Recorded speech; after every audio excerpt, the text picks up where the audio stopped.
Thank you very much. There is something I would like to point out.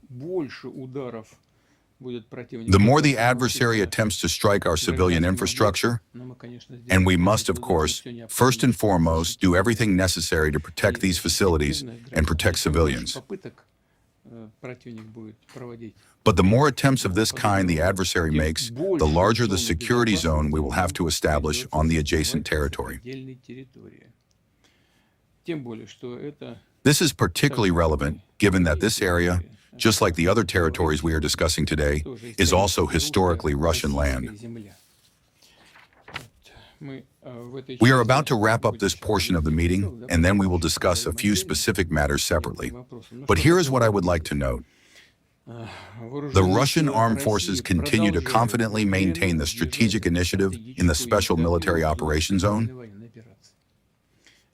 and the liberation of Konstantinovka is of major strategic importance. As we all know well, the city is a key transport hub and a major industrial center of Donbass, comprising 20,500 homes.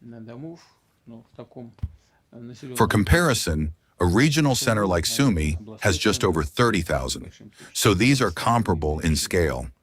The capture of Konstantinovka by the forces of the Southern Group opens a direct path for further advancement toward Kramatorsk and Sloviansk, as well as other fortified areas in Donbass. It is, without a doubt, the key to the liberation of the entire territory of the Donetsk People's Republic.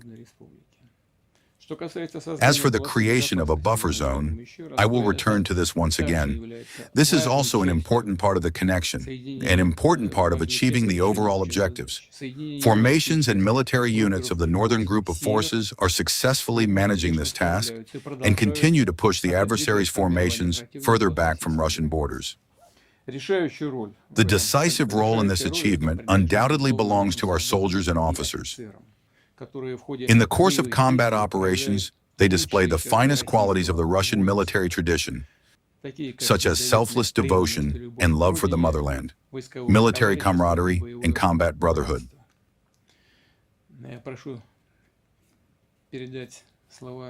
I ask that you convey my words of sincere gratitude to all personnel for the courage and heroism they display on a daily basis.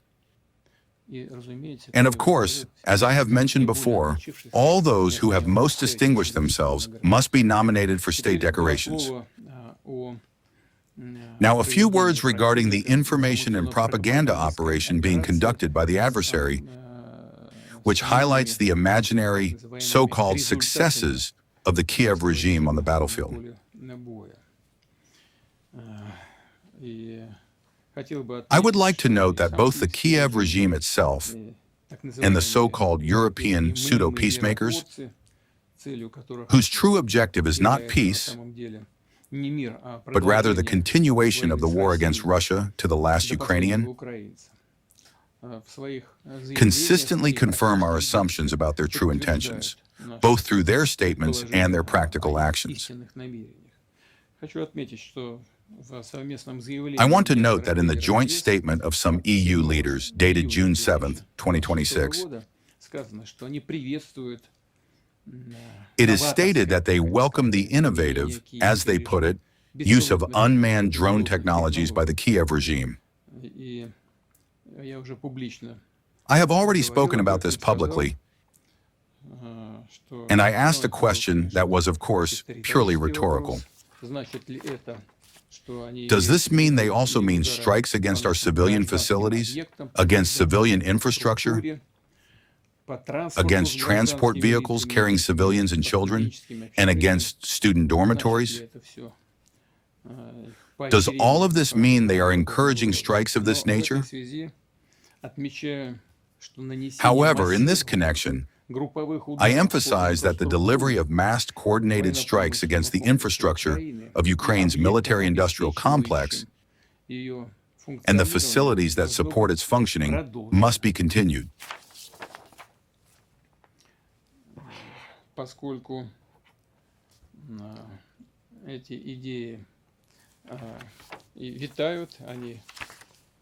Since these ideas are circulating and being put into practice, we must respond accordingly. Please submit the appropriate proposals. We must also continue to analyze the level of involvement of every instigator prolonging the war in Ukraine,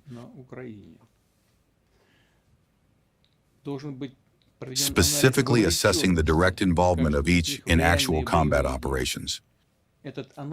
We need this analysis for potential, responsible decision-making in the future. In any case, we may find it necessary. Now, regarding the adversary's imaginary successes on the battlefield,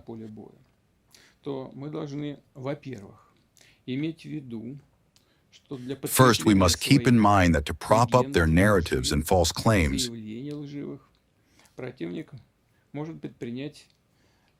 the adversary may undertake certain actions of a diversionary terrorist nature.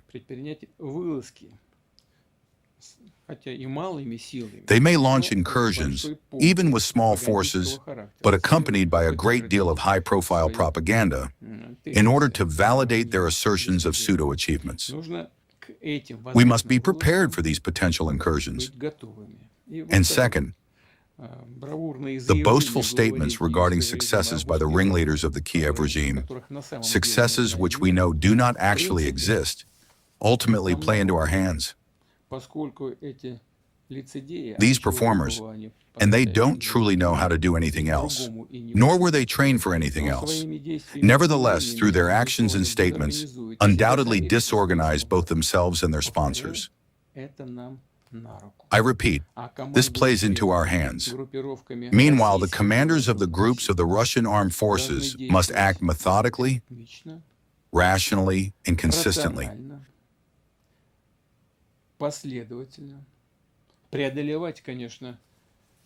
They must, of course, overcome the difficulties that naturally arise under these conditions, do everything necessary and possible to preserve the lives of our fighters, and ensure the unconditional execution of tasks in strict accordance with the plan for the special military operation developed by the General Staff of the Armed Forces of Russia.